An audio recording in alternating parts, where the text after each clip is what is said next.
ndikonda mzanga ndine mpesi ndingachuke kulambira Ambuye sibali matubilo sekupembeza ndilibe chikondi ndine nsanza ndingati chinganga chosokosa amalonda mwatukuno ngopembeza ndipo wenanga maudindo mumpingo kumapera wantu pamalonda kuwalanda zonse ambawiwo adachimwanji kodi abale wanga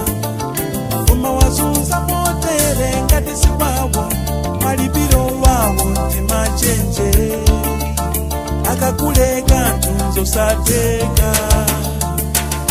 ikala bwanji mziko muno ulemera ndeyakawi ikalirana mwachikondi tisowana wena ndisake obanda wantu wasauka kugira ntchito zolemeza olemera sanganyadeza usizingayende osauka salirira kulemera ndikwanu afuna moyo wa umuntu malipiro wenera asamale mabanja wabo mapunziro ndikuja amange nyumba za ulemu ndikuzosadonga kumapeto kwa chaka zimandikuza makampani yamanyadira pindu wa pesa